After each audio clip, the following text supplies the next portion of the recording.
Bueno, ahora sí, vamos a comenzar orando, así podemos comenzar el estudio de hoy. Oramos al Señor. Gracias, Señor, te damos por este tiempo en donde vamos a reunirnos para hablar de algunos temas importantes de tu palabra. Señor, en este tiempo vamos a estar hablando del Espíritu Santo y que es un tema tan central, Señor, tan importante para nuestras vidas como cristianos. Y queremos pedirte, Señor, que nos guíes en todo lo que vayamos a hablar, que podamos exaltarte, Señor, podamos exaltar al Espíritu Santo también, y que todo lo que vayamos a aprender y enseñar en esta serie sea verdaderamente de bendición para cada uno de nosotros. Señor, bendice a los que hoy están en el Zoom, Señor, como para escuchar y participar en esta enseñanza, y también bendice a todos aquellos que no se han podido sumar, Señor, en este jueves ni el jueves pasado. Señor, bendíceles para que ellos poco a poco puedan sumarse, puedan retomar, Señor, las cosas de tu palabra. Señor, te damos gracias, ponemos todo en tus manos, en el nombre de Jesucristo. Amén. Bueno, Amén. bien, entonces, una de las cosas que habíamos hablado en algún momento era de poder comenzar con el tema del Espíritu Santo, que es un tema sumamente importante y que hay mucha confusión con respecto a quién es y cuál es la obra del Espíritu Santo.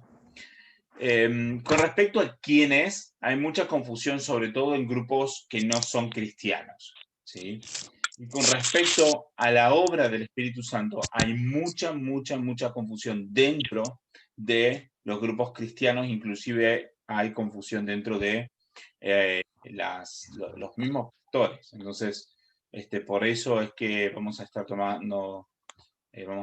tocando el tema del Espíritu Santo, que es un tema tan importante para nosotros. Y bueno, como ya lo vengo diciendo, lo que vamos a estar haciendo es dos series en paralelo. Por un lado vamos a estar dando la serie de la carta de Juan, la primera carta de Juan. Vamos a ir viendo pasaje por pasaje, versículo por versículo de toda la primera carta de Juan. Y también vamos a estar viendo el tema del Espíritu Santo intercalado. Entonces, un jueves vamos a hablar de un tema, el otro jueves vamos a hablar del otro tema. El jueves pasado hablamos de primera de Juan, comenzamos con la carta y vamos a seguir avanzando el jueves que viene con Primera de Juan. Hoy vamos a comenzar con el tema del Espíritu Santo y vamos a seguir con el Espíritu Santo, no la semana que viene, sino la próxima, y vamos a seguir así, intercalados. Así que lo quiero aclarar para que sepamos qué temas vamos a estar tocando, para que lo sepan de antemano y puedan estar, podamos estar alineados en ese aspecto. Por lo menos vamos a ver un tiempo cómo funciona así y después vemos si tenemos que cambiar o no, y si no, vamos a seguir así. Bien, entonces, como para comenzar el tema del Espíritu Santo, vamos a ver varios aspectos del Espíritu Santo. Los principales sería, por un lado, quién es, y por el otro lado, cuál es la obra del Espíritu Santo, cuál es el ministerio, qué es lo que hace el Espíritu Santo, cuál es el rol que tiene el Espíritu Santo. Y vamos a comenzar hoy con la obra con quién es el Espíritu Santo, ¿sí? Y más adelante vamos a ir tocando entonces también su ministerio, qué es lo que hace, cuál es la implicancia, la implicación para nosotros como cristianos. Entonces hoy vamos a comenzar con respecto a quién es el Espíritu Santo. Bueno, para poder entender esto, quiero hacerles pensar en esta idea. Con respecto a Jesucristo, hablando del punto de vista de la Trinidad, ¿no? Con respecto a Jesucristo, había mucho debate, o hay mucho debate, entre, digamos, los cristianos y otros grupos, donde básicamente los que no son cristianos van a decir que Jesucristo era un ser humano, pero que no es Dios. El problema que el mundo tiene con la idea de Jesucristo es justamente con la deidad de Jesucristo, es reconocer de que Jesucristo es Dios.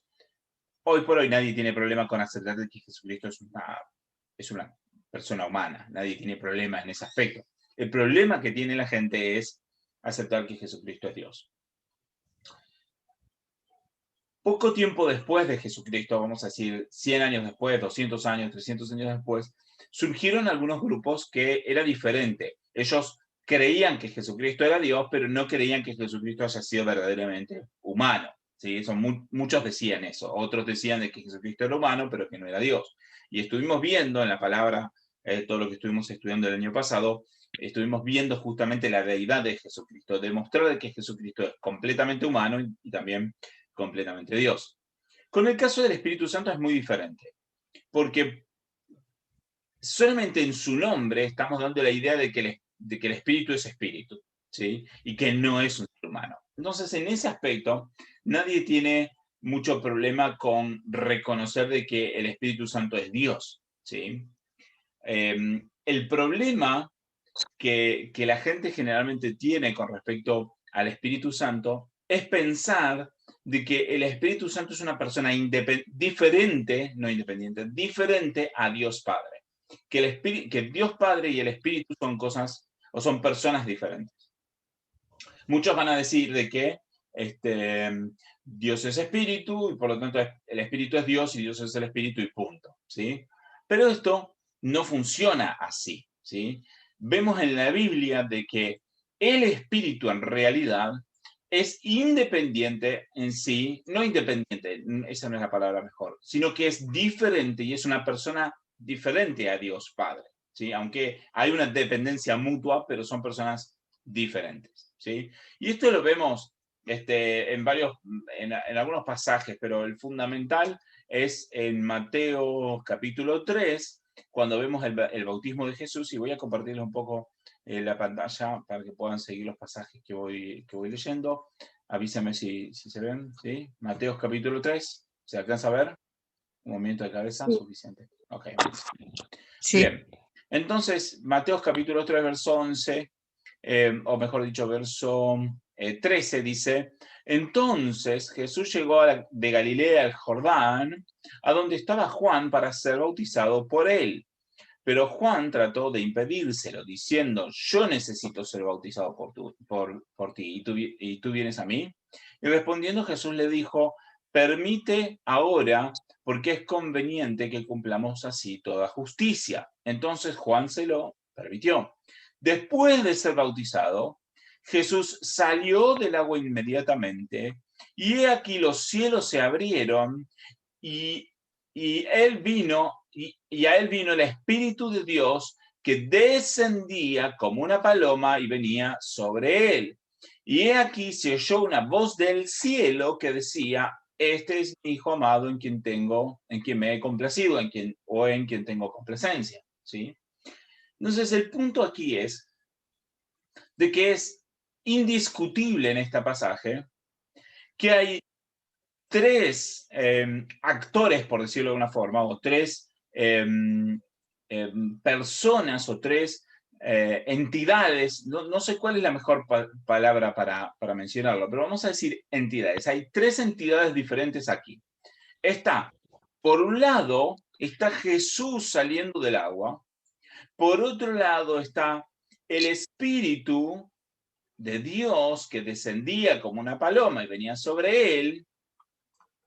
Y por otro lado, está Dios en el cielo, Dios Padre en el cielo, hablando y dando una palabra y diciendo, este es mi hijo amado en quien tengo complacencia o en quien me he complacido. Entonces, acá vemos que hay tres elementos, ¿sí? O tres entidades, por decirlo de una forma, o tres personas. El título más correcto sería decir, hay tres personas. Está Jesús por un lado, está el Espíritu viniendo del cielo y por otro lado está Dios Padre hablando desde el cielo. Ahora, ya vimos el tema de que Jesucristo es Dios y es todo Dios y todo hombre al mismo tiempo. O sea, Jesús está saliendo del agua y está saliendo como un ser humano, pero completo. O sea, él es completamente Dios y completamente ser humano saliendo del agua del bautismo. Por otro lado está descendiendo el Espíritu como paloma. Y por otro lado está Dios Padre hablando desde el cielo. Entonces, si los tres fueran una sola persona, entonces no podría estar cumpliendo los tres roles al mismo tiempo, porque acá no estamos hablando en el sentido de omnipresencia, de que Dios está en todos lados. Porque sí, Dios está en todos lados, pero acá estamos viendo que está presentándose de tres formas diferentes al mismo tiempo que además interactúan entre ellas. No es simplemente de que el Espíritu vino desde el cielo y nada más, sino que el Espíritu descendía sobre él, está interactuando con Jesucristo. Y además de eso, Dios Padre está hablando sobre él desde el cielo. Entonces vemos que hay tres personas que están además interactuando. Y esto es importante porque esto rompe la idea de que los tres sean una única persona.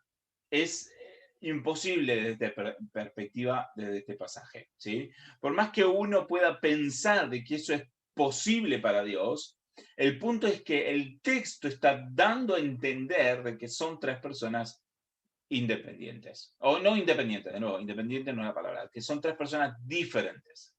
Entonces, eso lo tenemos que tener bien en claro. Entonces, sabemos que el que habla del cielo es Dios Padre. Eso nadie, absolutamente nadie lo debate. Que desde el cielo el que está hablando es literalmente Dios, ¿sí? O Dios Padre, ¿sí? Por otro lado, de Jesucristo lo que se debatía es, como hablamos antes, que era si Jesucristo es Dios o no, ¿sí? Y ya lo dejamos súper claro el año pasado de que Jesucristo es Dios.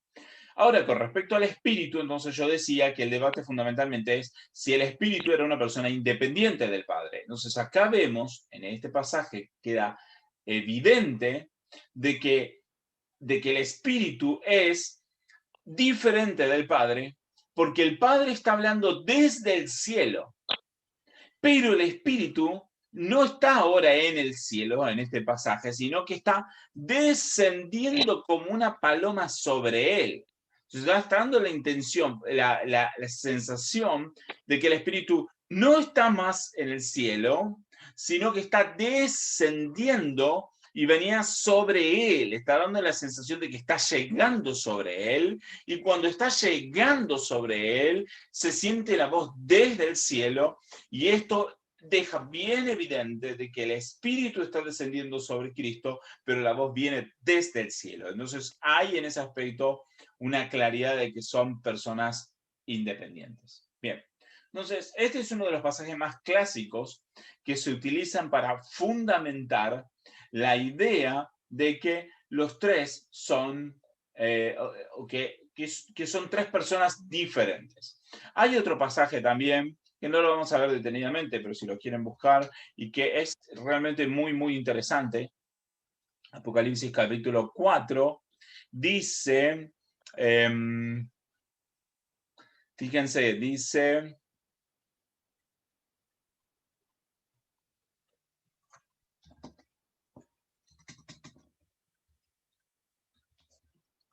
fíjense, Apocalipsis 4 dice, espíritu, a ver, o 5. Bien, acá está. Dice, Apocalipsis 4:5 dice, del trono, acá Juan está viendo una visión del trono de Dios, ¿sí? Entonces dice, del trono salían relámpagos, voces y truenos, delante del trono había 7 lámparas y de fuego ardiendo, que son los 7 espíritus de Dios. Esto es una representación del Espíritu Santo, ¿sí? Y delante del trono había un mar transparente, bueno, había unas cuantas cosas más. O sea, por un lado vemos de que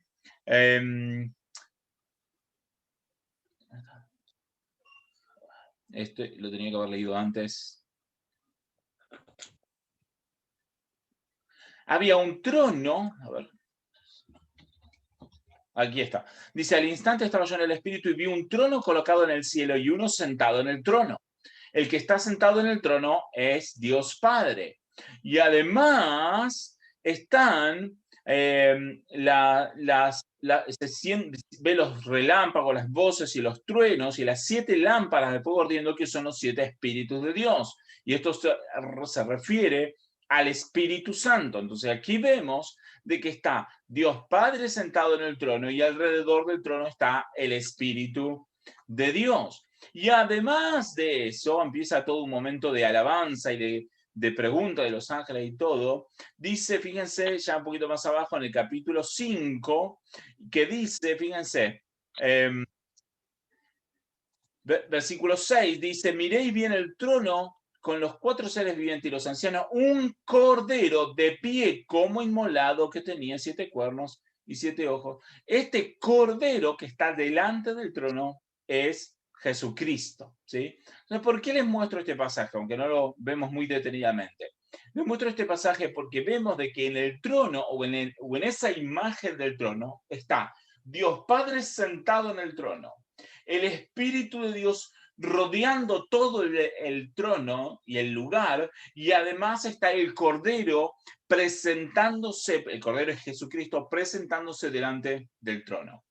Lo menciono porque en un momento escuché un debate entre grupos, digamos, grupo de pastores cristianos trinitarios, o sea, que creen en la Trinidad, y un grupo de pastores unicitarios, de los que no creen en la Trinidad. Y uno de los unicitarios les preguntó, cuando morimos y vamos delante de la presencia de Dios, ¿cuántos dioses vamos a ver?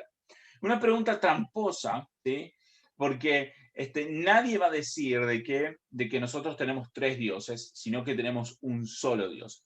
Pero este pasaje se muestra y se evidencia que en la presencia de Dios se ve un solo Dios, pero se ven las 3 personas. Se ve a Dios Padre sentado en el trono, se ve al Espíritu rodeando el trono y se ve al Cordero que hoy está sentado a la derecha del trono, pero que en esta imagen estaba frente al trono. Y en esta visión de Juan está frente al trono. Entonces, la pregunta es tramposa, ¿sí? Como para que el cristiano no sepa cómo responder, pero esta es la respuesta. Es que en realidad tenemos un solo Dios en 3 personas. O sea, es una sola esencia y por lo tanto es un solo Dios, pero en 3 personas independientes. Ahora, ¿qué significa que son 3 personas independientes? Significa de que hay 3 voluntades, por ejemplo, ¿sí? O que hay 3, de hecho, que cada una tiene emociones diferentes y tiene una capacidad de pensar diferente. De hecho, esa es la definición de persona. Si nosotros tenemos que definir qué es una persona, justamente lo que vamos a decir que una persona está compuesta de 3 cosas. Está compuesta de la capacidad de pensar, de razonar, de la capacidad de tener emociones, ¿sí? Y la capacidad de tener una voluntad y decisión propia. Entonces, como para poder mostrar de que el Espíritu Santo es una persona y que no es la misma persona que el Padre, vamos a mostrar de que el Espíritu Santo tiene voluntad, que tiene emociones y que tiene capacidad de pensar, tiene raciocinio, no como el ser humano, pero que tiene estos 3 componentes. Si nosotros podemos mostrar de que el Espíritu Santo tiene estos 3 componentes, estamos demostrando de que el Espíritu Santo es una persona, y con esto se afirma la idea, porque nadie debate que el Espíritu es Dios. El debate está justamente en la idea de que sea una persona, ¿sí? Entonces, vamos a ver algunos pasajes. El primer pasaje que vamos a ver es Génesis capítulo 6, verso 3. Y acá vamos a ver algunos pasajes, 1 o 2 pasajes referentes a la voluntad del Espíritu. Fíjense lo que dice Génesis 6, 3. Dice, entonces el Señor dijo, no contenderá mi espíritu para siempre con él, con el ser humano, porque siempre, ciertamente, él es carne. Aquí está hablando Dios con respecto al pecado luego, o mejor dicho, cuando estaba por venir el diluvio, ¿sí? Entonces Dios está diciendo, está enojado, vamos a decir, con la humanidad pecadora, pero utiliza esta frase, está diciendo, no contenderá mi espíritu con el hombre. Entonces ahora, para poder entender esto, vamos a ver de que si el espíritu contiende con el hombre, es porque el espíritu tiene la capacidad de contender, ¿sí? Que tiene una capacidad, una voluntad, ¿sí? Que está en lucha, que está en contra de la voluntad del ser humano. Otro pasaje que vamos a ver, Hechos capítulo 16, verso 6, fíjense lo que dice. Esto es hablando de los viajes de Pablo. Dice, pasaron por la región de Frigia y Galicia, y habiendo sido impedidos por el Espíritu de hablar la palabra en Asia, y cuando llegaron a Misinia intentaron ir a Bitinia, por el Espíritu de Jesús, pero el Espíritu de Jesús no se los permitió. Entonces aquí estamos viendo de que el Espíritu tiene una voluntad que no les permitió a ellos, o sea, no los autorizó a ir a determinadas regiones, sino que los llevó a otras regiones diferentes. Entonces esto muestra de que el Espíritu tiene una voluntad propia que determinó a dónde tenía que viajar Pablo. Entonces estamos recalcando esta idea de que el Espíritu tiene voluntad propia. Primera de Corintios, capítulo 12, verso 11, fíjense lo que dice. Hablando acá de los dones, ¿sí? Dice, pero todas estas cosas las hace uno y el mismo Espíritu, distribuyendo individualmente a cada uno según la voluntad de él, o sea, según su propia voluntad. El Espíritu es el que distribuye los dones. Vamos a hablar más sobre el tema de la obra del Espíritu. No es el enfoque del día de hoy, pero el punto es de que el Espíritu distribuye los dones conforme a su propia voluntad. Entonces, ahora estamos determinando y estamos mostrando de que el Espíritu Santo tiene una voluntad propia, ¿sí? Además de esto, vamos a ver, el segundo aspecto es de que el Espíritu Santo tiene un intelecto, una capacidad de razonar, ¿sí? Isaías capítulo 11, verso 2, fíjense lo que dice. Y reposará sobre él el Espíritu del Señor, ¿sí? Pero fíjense lo que dice. Espíritu de sabiduría y de inteligencia. Espíritu de consejo y espíritu de poder. Espíritu de conocimiento y de temor del Señor.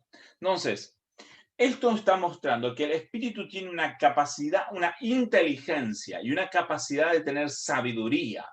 De hecho, toda la sabiduría, ¿sí? Tiene la capacidad de aconsejar.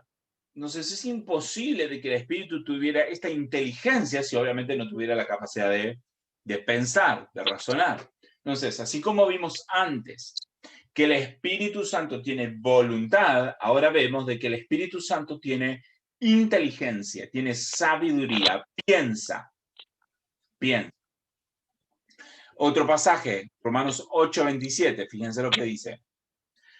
Y aquel, hablando del Espíritu, vamos a ver lo que dice, que escudriña los corazones, sabe cuál es el sentir del Espíritu, porque él intercede por los santos conforme a la voluntad de Dios. Entonces, vamos a leer el 26 también. Y de la misma manera, también el Espíritu nos ayuda en nuestra debilidad, porque no sabemos orar como debiéramos, por el mismo Espíritu intercede por nosotros, ¿sí? El Espíritu es el que escudriña los corazones, es el que analiza, el que ve nuestro corazón, el que reconoce nuestras motivaciones, ¿sí? Entonces es otro argumento para mostrar de que el Espíritu Santo puede comprender y puede entender las cosas que están sucediendo.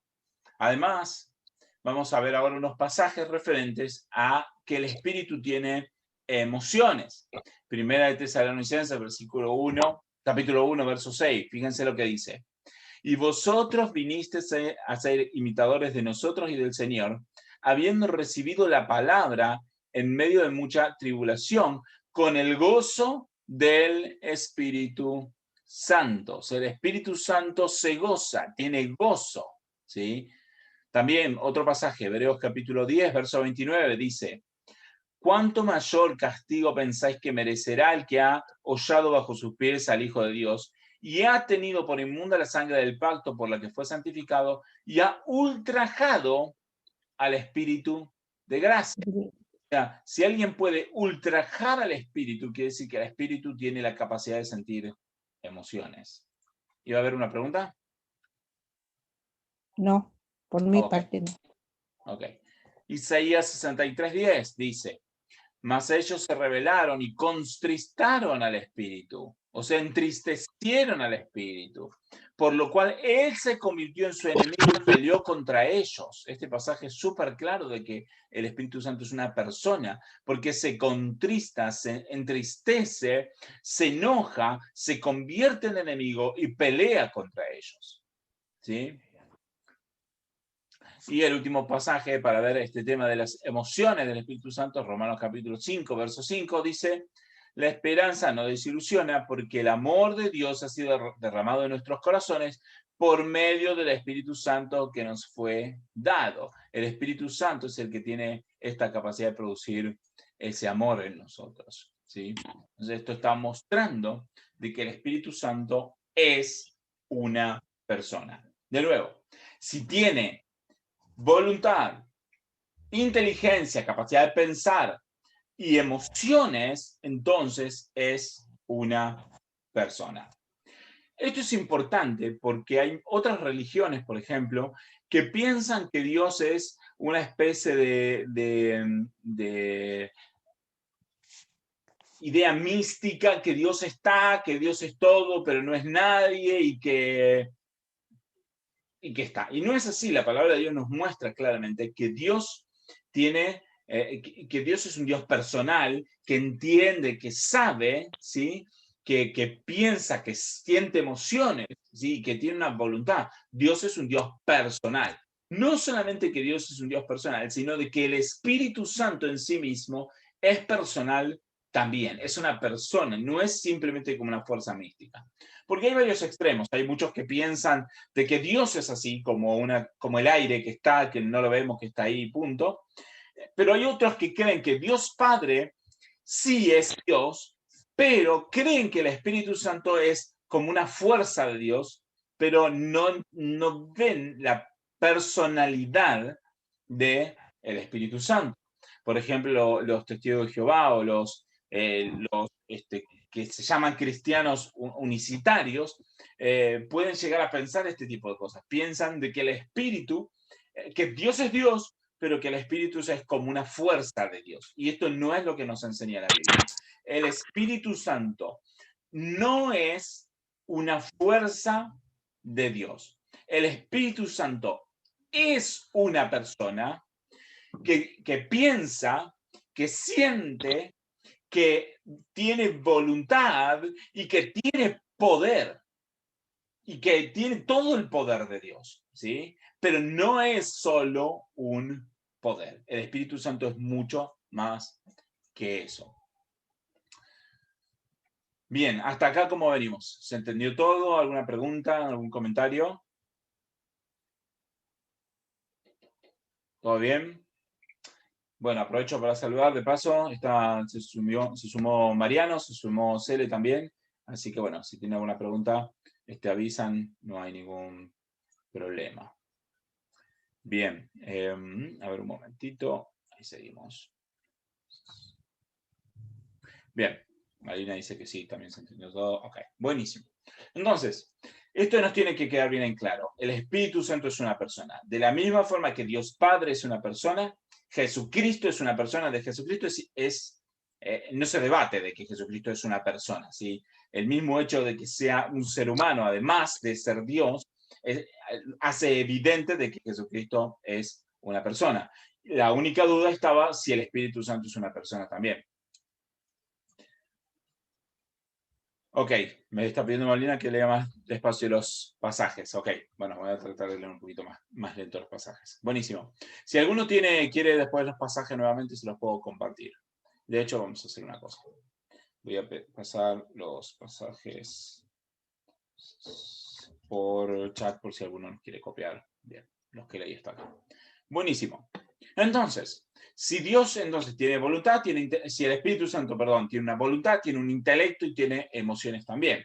Ahora vamos a ver de que el Espíritu Santo tiene atributos de Dios. O sea, vamos a mostrar de que el Espíritu Santo es literalmente Dios. Aunque es obvio por la misma idea de que es el Espíritu de Dios, pero de todas maneras vamos a ver unos pasajes que afirman esta idea. Por un lado vamos a ver, no vamos a ver todos los atributos porque son como más de 10, 11, 12, vamos a ver solamente 5, 6, 5 nada más. vamos a ver que el Espíritu Santo es eterno. Fíjense lo que dice Hebreos capítulo 9, verso 14. Dice así: por cuanto la sangre de Cristo, perdón, dice, cuanto más la sangre de Cristo, el cual por el Espíritu eterno se ofreció a sí mismo sin mancha a Dios. Y acá está hablando del Espíritu eterno. Esto nos muestra de que el Espíritu Santo es eterno, uno de los atributos de Dios. Es importante notar de que el ser humano y que toda la creación es eterna hacia el futuro, pero no es eterna hacia el pasado. Entonces nosotros tenemos una eternidad hacia el futuro, pero no quiere decir que seamos eternos del pasado. El Espíritu Santo es eterno desde el pasado hacia el futuro también. Entonces, Hebreo 9:14 está mostrando de que es el Espíritu eterno. Para confirmar de que el Espíritu Santo es eterno desde el principio, podemos ir a Génesis capítulo 1, por ejemplo. Dice, en el principio creó Dios los cielos y la tierra estaba sin orden y vacía, y las tinieblas cubrían la superficie del abismo. Y el Espíritu de Dios se movía sobre la superficie de las aguas. Aquí nos está mostrando de que el Espíritu de Dios ya existía desde antes de la fundación del mundo. Entonces ahí vemos de que el Espíritu Santo es eterno desde la eternidad hacia la eternidad también. Buenísimo. El siguiente pasaje es la santidad. Salmo 51:11. Dice así: no me eches de tu presencia y no quites de mí tu Santo Espíritu. Restitúyeme el gozo de tu salvación y sosténme con un espíritu de poder. Pero fíjense en entonces, versículo 11 dice, no quites de mí tu Santo Espíritu. Es cierto que nosotros comúnmente le llamamos el Espíritu Santo, aunque muchas veces en la Biblia se le llama de otras formas, como el Espíritu de Dios, o el Espíritu del Padre, o inclusive el Espíritu de Cristo, o se le llama de otras formas, ¿sí?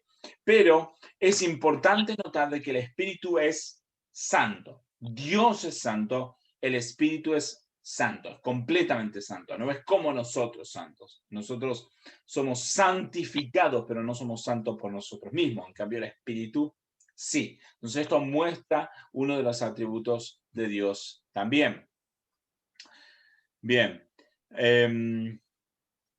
Génesis 1, que leímos recién, también nos habla de la omnipotencia de Dios. Está mostrando de que el Espíritu Santo se movía por toda la superficie del agua, ¿sí? El Espíritu Santo estaba ahí en la creación también y por lo tanto es poderoso. Además, la omnipresencia, Salmo 139:7, fíjense lo que dice. Dice, ¿a dónde me iré de tu espíritu y a dónde huiré de tu presencia? Si subo a los cielos, he aquí, allí estás tú. Si en el Seol preparo mi lecho, allí estás tú. Si tomo las alas del alba y si habito en lo más remoto del mar, aún allí me guiará tu mano y me asirá tu diestra. Pero fíjense, ¿a dónde me iré de tu espíritu? El Espíritu Santo está en todos lados. Por eso cuando hablamos hace un momento del bautismo de Jesús, de que el Espíritu descendía sobre Jesús, no quiere decir de que absolutamente todo el Espíritu estaba descendiendo sobre Jesús y que el Espíritu había dejado de estar en otros lados, porque el Espíritu Santo está en todos lados, es omnipresente porque es un atributo de Dios, por ser Dios tiene esa capacidad. Lo que quiere decir en ese momento es de que se estaba manifestando de una forma particular como una paloma descendiendo sobre Jesús. Esa es la idea, pero es omnipresente. Y por último, omnisciente. Isaías capítulo 40, verso 13, dice así: ¿quién guió al Espíritu del Señor? ¿O cómo consejero suyo le enseñó? ¿Y a quién pidió consejo y quién le dio entendimiento? ¿Quién le instruyó en la senda de justicia y le enseñó conocimiento y le mostró el camino de la inteligencia? He aquí las naciones son como como gota en un cubo y son estimadas como grano de polvo en la balanza. He aquí él levanta las islas como al polvo fino, y al Líbano no basta para el fuego, ni bastan sus bestias para el holocausto. Fíjense, acá vemos también la omnipotencia y la omnisciencia del Espíritu Santo. Estamos hablando de que el Espíritu Santo tiene tanta sabiduría y tanto entendimiento que nadie le puede enseñar absolutamente nada. Y además de eso, dice de que las naciones son como una gota en un cubo para él, que todo está en sus manos, que él dice son estimadas como grano de polvo en la balanza. Esto está hablando de que el Espíritu Santo tiene todo poder por sobre todas las cosas. Estoy hablando rápido, ¿no? Hasta yo me agito de hablar. Bien, ¿cómo venimos hasta acá? ¿Se entiende entonces esta idea de que el Espíritu Santo tiene los atributos de Dios también? Sí, Gaby, se entiende. Perfecto. Sí, Gaby, se entiende perfecto. Perfecto, buenísimo. Bien, ahora, si el Espíritu Santo es una persona, estamos hablando de que la persona del Espíritu Santo tiene una voluntad, tiene intelecto, tiene emociones, que además de ser una persona, tiene todos los atributos de Dios. Es eterno, es santo, es omnipresente, omnipotente, omnisciente, y tiene más atributos, todos los atributos de Dios en realidad. Pero además de eso, si el Espíritu Santo es una persona y tiene los atributos de Dios, entonces tenemos que ver pasajes en donde se lo trata como a Dios, o que demuestra que debe ser tratado como Dios. Y hay un pasaje bien claro y bien fuerte que podemos ver ahora, en que vamos a mostrar cómo el Espíritu Santo debe ser tratado como a Dios. Y vamos a leer Hechos capítulo 5, un pasaje bien fuerte y bien interesante. Dice así, Hechos capítulo 5, verso 1. Dice así: pero cierto hombre llamado Ananías, con Zafira su mujer, vendió una propiedad y se quedó con parte del precio, sabiéndolo también su mujer. Y trayendo la otra parte, la puso a los pies de los apóstoles. Mas Pedro le dijo: Ananías, ¿por qué ha llenado Satanás tu corazón para mentir? ¿A quién? Al Espíritu Santo. Y quedarte con parte del precio del terreno, mientras estaba sin venderse, ¿no te pertenecía? Y después de vendida, ¿no estaba bajo tu poder? ¿Por qué concebiste este asunto en tu corazón? No has mentido a los hombres, sino a Dios. Al oír Ananías estas palabras, cayó y expiró, y vino un gran temor sobre todos los que lo supieron. Entonces, en este pasaje vemos algunos temas bien importantes. Número uno, lo que vemos es de que Ananías tomó una determinación y lo ocultó, ¿sí? Él vendió su terreno y donó la mitad del terreno a la iglesia, y Pedro lo que le dice es: podías haberte quedado con todo, no tenías por qué darlo, pero si lo ibas a dar, no hubieras dicho que era todo el terreno, hubieras dicho que era la mitad, hubieras dicho la verdad, pero mentiste, ¿sí? Pero cuando Pedro le dice a Ananías de que él mintió, él no le dice: nos has mentido a nosotros, le has mentido a la iglesia. Lo que Pedro le dice es que le mentiste al Espíritu Santo. Entonces, es importante esto. Yo no le puedo mentir a una piedra ni le puedo mentir al aire, ¿sí? Si el Espíritu Santo es como el aire, que está, que se siente, que actúa, pero que no tiene pensamiento ni emociones ni nada, entonces no le puedo mentir. Pero para poderle mentir al Espíritu Santo, quiere decir que el Espíritu Santo tiene que tener la capacidad de tener voluntad, pensamiento y emociones. Tiene que tener estos elementos. Tiene que ser una persona. Entonces, Pedro le dice a Ananías que le mintió al Espíritu Santo, ¿sí?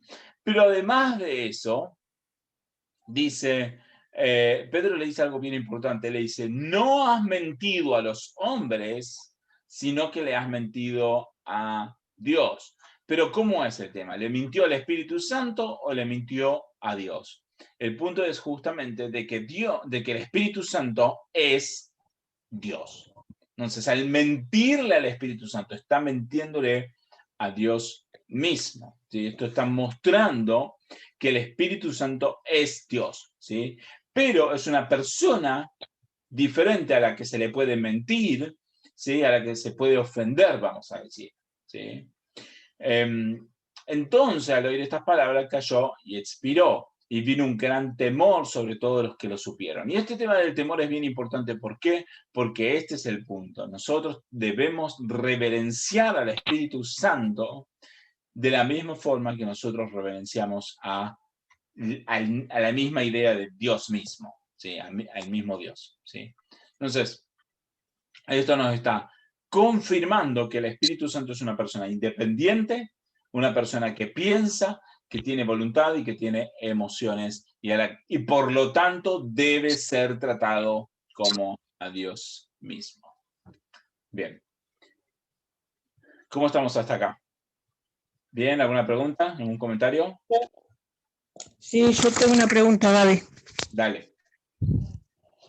Si está bien que en algunas iglesias solamente siempre se está nombrando al Espíritu Santo, es lo único que se nombra, es como que así uno lo siente como que lo manipulan todo el tiempo y dice que el Espíritu Santo le hizo hacer eso, que el Espíritu Santo lo mandó a hacer esto, que cuando llegamos el Espíritu Santo, muchísimas cosas, ya estaba ahí o vino, o no sé, o le piden que baje el Espíritu Santo, todas esas cosas, si está bien. Bueno, mencionaste muchas cosas y habría que verlas cada una en tendría que responder en cada una de forma independiente, ¿sí? Y Que se usa mucho en la iglesia. sí, de hecho, vamos a seguir hablando de estos temas. De hecho, es parte de la idea de la serie acerca del Espíritu Santo. Vamos a ver cuál es la obra del Espíritu Santo, qué es lo que el Espíritu Santo hace y qué es lo que el Espíritu Santo no hace. Algunas de las cosas que vos mencionaste, la palabra de Dios no enseña que el Espíritu Santo haga alguna de las cosas que la gente piensa de que el Espíritu Santo hizo, ¿sí? No. Entonces, vamos a ir detenidamente viendo muchas de estas cosas, pero no puedo responderlas todas ahora. Lo que sí puedo decir ahora es varias cosas puedo decir. Número uno, lo que puedo decir es de que el Espíritu Santo, por ser Dios, Él es autoridad y es soberano. Entonces, de la misma forma que yo no puedo ir al presidente y decirle qué es lo que él tiene que hacer, yo no puedo ir a Dios y decirle lo que él tiene que hacer. Sí. Tiene que venir Dios a decirme lo que yo tengo que hacer. Y de hecho, Dios vino a decirme lo que yo tengo que hacer y está puesto en las Escrituras. Vamos a ver, por ejemplo, 2 de Pedro 1:21 dice, pues ninguna profecía fue dada jamás por una voluntad humana, sino que los hombres inspirados por el Espíritu Santo hablaron de parte de Dios. Pero esta palabra está refiriéndose a las Escrituras. Fíjense lo que dice. Verso 19, 2 de Pedro 1:19. Y así tenemos la palabra profética más segura, la cual hacéis bien en prestar atención como una lámpara que brilla en el lugar oscuro hasta que el día despunte y el lucero de la mañana aparezca en vuestros corazones, ¿sí? Pues ante todo sabed esto, que ninguna profecía de la Escritura es asunto de interpretación privada. Entonces, el Espíritu Santo habló ¿a quién? A los hombres de Dios, ¿sí? Mejor dicho, o para aclarar, serían los apóstoles y los escritores de la palabra, los inspiró para que escribieran la profecía que está en las escrituras, refiriéndose a todas las escrituras completas, y que Pedro dice de que esta es la profecía más segura, ¿sí? Esta es la profecía más segura. Entonces, si alguien va a decir de que el Espíritu Santo le dijo que hiciera algo, lo que sea, mi respuesta es ¿dónde está en la Biblia? Porque la Biblia es la profecía más segura que nos dice lo que nosotros tenemos que hacer, ¿sí? Entonces, por ahora vamos a responder, por un lado eso, de que el Espíritu Santo habla fundamentalmente a través de la Escritura, por un lado. Por otro lado, el segundo aspecto que quiero mostrar es que en Hechos capítulo 2, ¿sí? Que lo vamos a ver bien detenidamente, no sé si dentro de 2 semanas o en más o menos en un mes, pero lo vamos a ver bien detenidamente, vamos a ver de que viene el Espíritu Santo sobre la iglesia, como Jesucristo lo había predicho, y en el momento en que viene el Espíritu Santo sobre la iglesia, el Espíritu Santo es el que trabaja en la iglesia. Entonces, en un aspecto es lógico que se hable más del Espíritu Santo que de otras áreas, vamos a decir, porque el Espíritu Santo es el que está obrando actualmente en la iglesia. Pero además vamos a decir, y es una de las cosas que vamos a estudiar detenidamente, una de las obras principales del Espíritu Santo es llevarnos a Cristo. Entonces, hablar del Espíritu Santo y no hablar de Cristo va en contra de la obra del Espíritu Santo. ¿Sí? El Espíritu Santo nos tiene que guiar a Cristo. Entonces, si nosotros hablamos del Espíritu Santo, entonces tenemos que estar hablando de Cristo. Es inseparable. Si estamos hablando del Espíritu Santo, estamos hablando de Cristo. Por otro lado, el Espíritu Santo nos habla a través de la palabra, fundamentalmente. ¿Sí?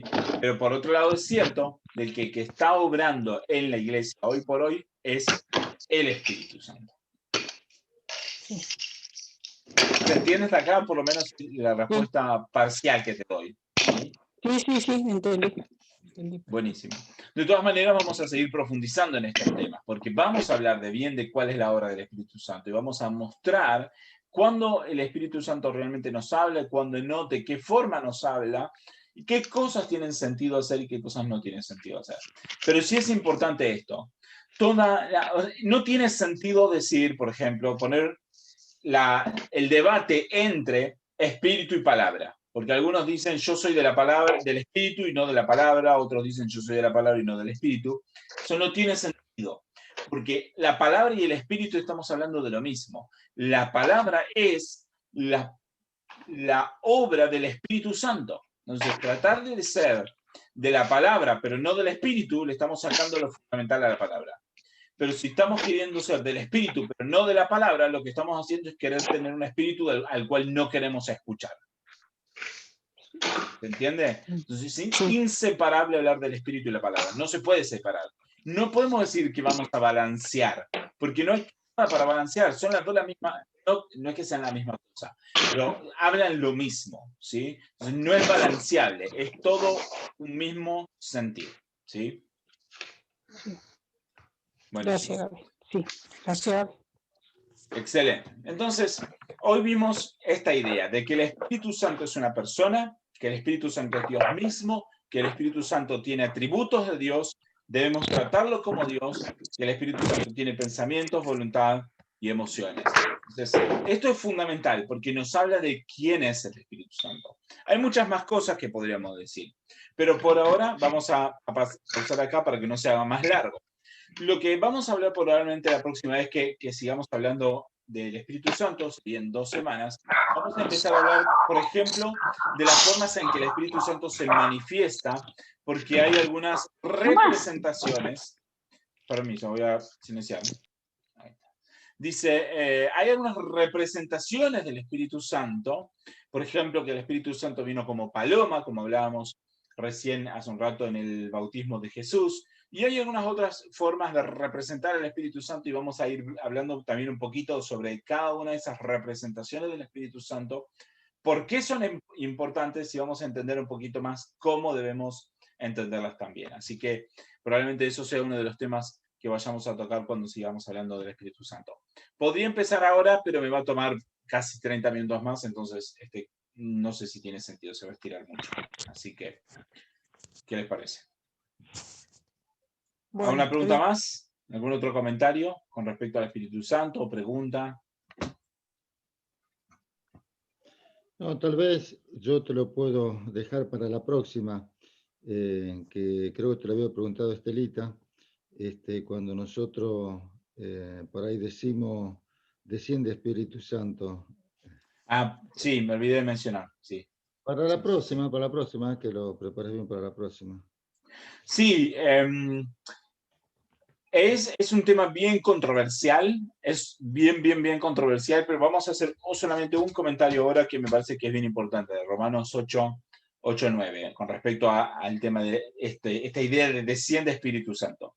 Por un lado vamos a entender de que el Espíritu Santo es omnipresente, que está en todos lados, ¿sí?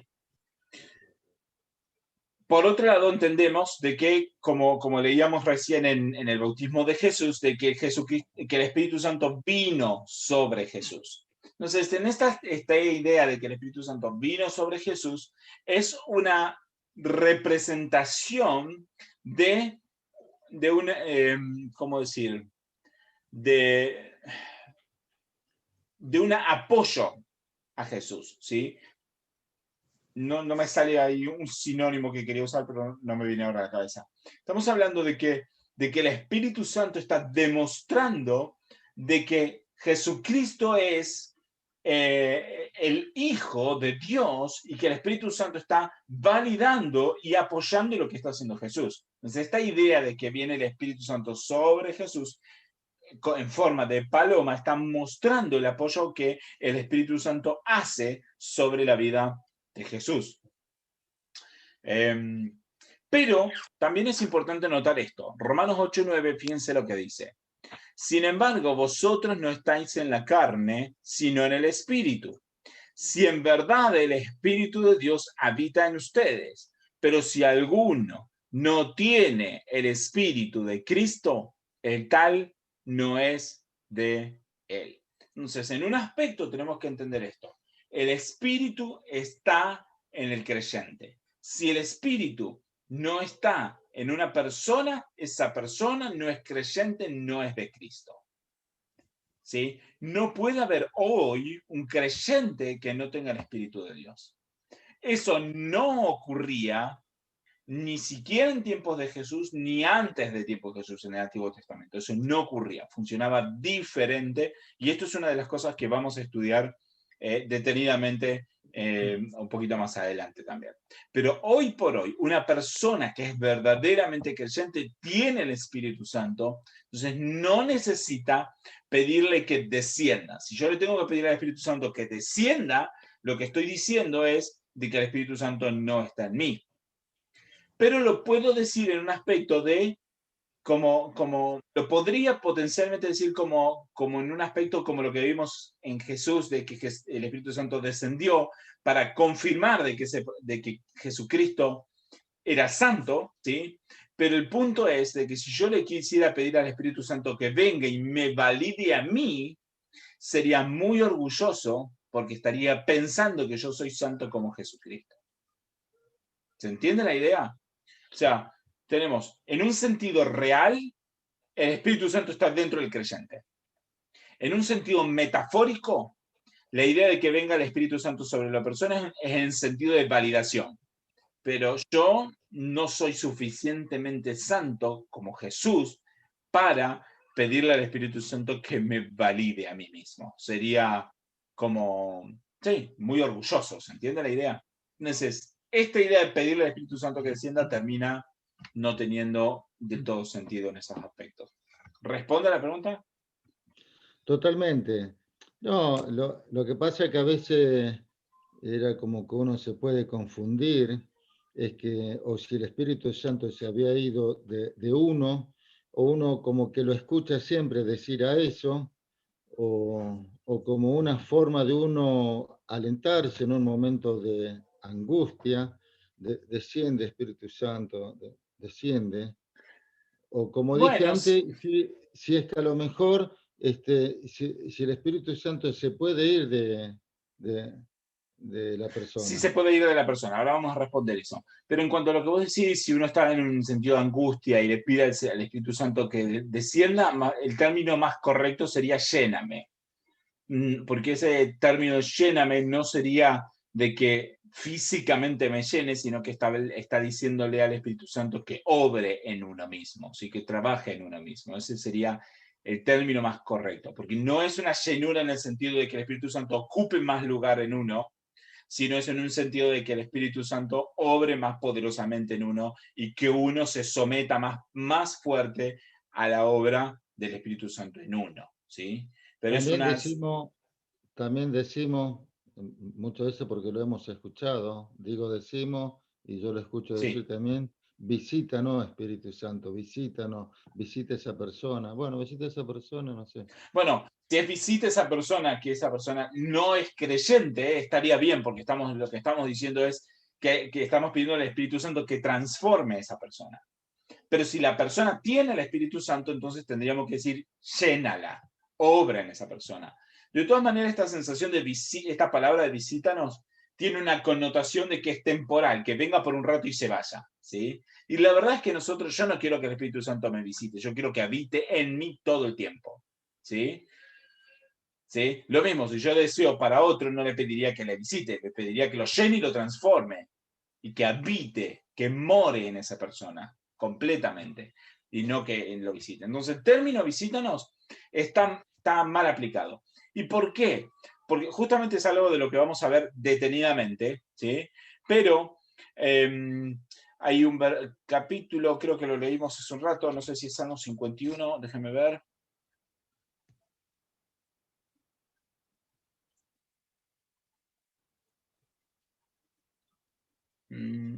Salmo 51, 11. Sí, lo leímos acá, que dice, no me eches de tu presencia y no quites de mí tu Espíritu Santo. Pero esto es en el contexto del Antiguo Testamento. En este tiempo estamos hablando de que el Espíritu Santo venía sobre personas particulares, sobre pocas personas particulares. Por ejemplo, sobre el rey Saúl, que vino un tiempo y después se fue de Saúl porque Saúl desobedeció, y vino sobre David, y David lo que estaba pidiendo es que no se vaya de él como se fue de Saúl. Pero cuando vino el Espíritu sobre Saúl, era para empoderarlo para ser rey.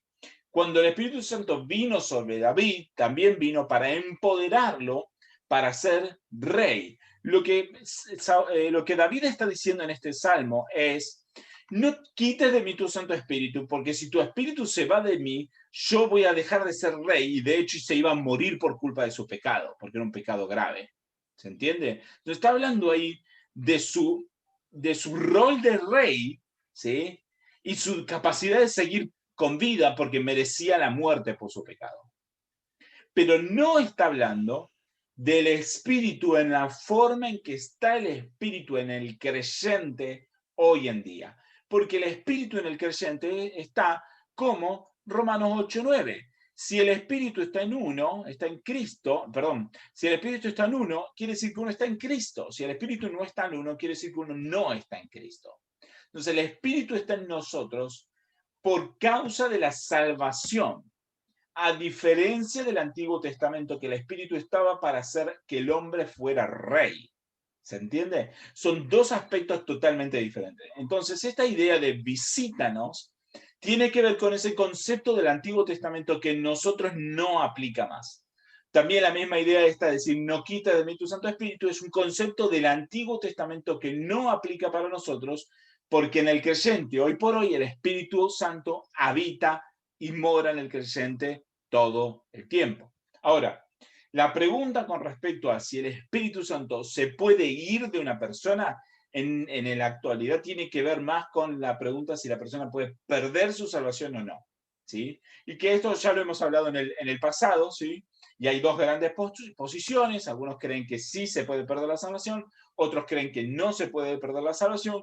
Yo creo que no se puede perder la salvación, pero es toda hay un montón de doctrinas relacionadas con eso que tiene que ver con lo que se llama soteriología, la elección de Dios, y que todo esto lo hemos visto un poco en el pasado, podemos volverlo a tocar en otro momento, pero no sería muy complejo como para tratar de hablar ahora en este momento. Pero lo que sí digo en este tiempo es que el Espíritu mora constantemente en el creyente, ¿sí? Que el Espíritu mora en el creyente, y el Espíritu no se va del creyente porque la persona peque, ¿sí? Eso no es un concepto bíblico. ¿Responde la pregunta? ¿Sí? ¿O queda alguna duda? Completamente. Buenísimo. ¿Alguna otra pregunta? ¿Algún otro comentario? Creo que son bien importantes estas preguntas y vamos a seguir hablando de muchos de estos temas, porque son fundamentales y vamos a ir haciendo en profundidad vamos a ir tocando estos temas. Vamos a tocar sobre justamente este tema de la morada del Espíritu, qué significa ser llenos del Espíritu, qué significa ser bautizados por el Espíritu. Vamos a ir hablando de todos estos temas. Cómo habla el Espíritu, cómo debemos responder al Espíritu. Todos estos temas lo vamos a ir tocando todos poco a poco, pero me parecen muy buenas preguntas, al menos como introducción. Por ahora no, otra no. Buenísimo. Bueno, entonces vamos a pausar hasta acá. Entonces hoy espero que haya sido útil, al menos como introducción, y vamos a seguir profundizando en estos temas porque creo yo son súper interesantes y que van a tener grandes implicaciones para la vida diaria, o tienen implicaciones para la vida diaria del cristiano. Así que vamos a seguir trabajando en estos temas. Buenísimo. Vamos a orar entonces. Celeste. Bueno, oramos. Gracias, Señor, te damos por este tiempo. Gracias por lo que hemos podido compartir acerca del Espíritu Santo. Gracias te damos, Señor, porque estás guiándonos, estás enseñándonos, ayudándonos a crecer. Te quiero pedir que sigas hablándonos en cada cosa, en cada palabra, en cada cita, cada jueves, Señor. Te pido que sigas bendiciendo a los hermanos que no han podido subir, Señor, y sigue bendiciendo también a los que hoy están presentes en este Zoom. Señor, te pido que tu Espíritu Santo verdaderamente obre en cada uno de nosotros y nos transforme y nos haga ser cada vez más como Cristo. Ponemos todo en tus manos y te damos todas las gracias en el nombre de Jesucristo. Amén. Amén. Amén. Amén. Bueno, Sí. sí. Marti, Mariano, Malvina, chao. Bueno, chicos.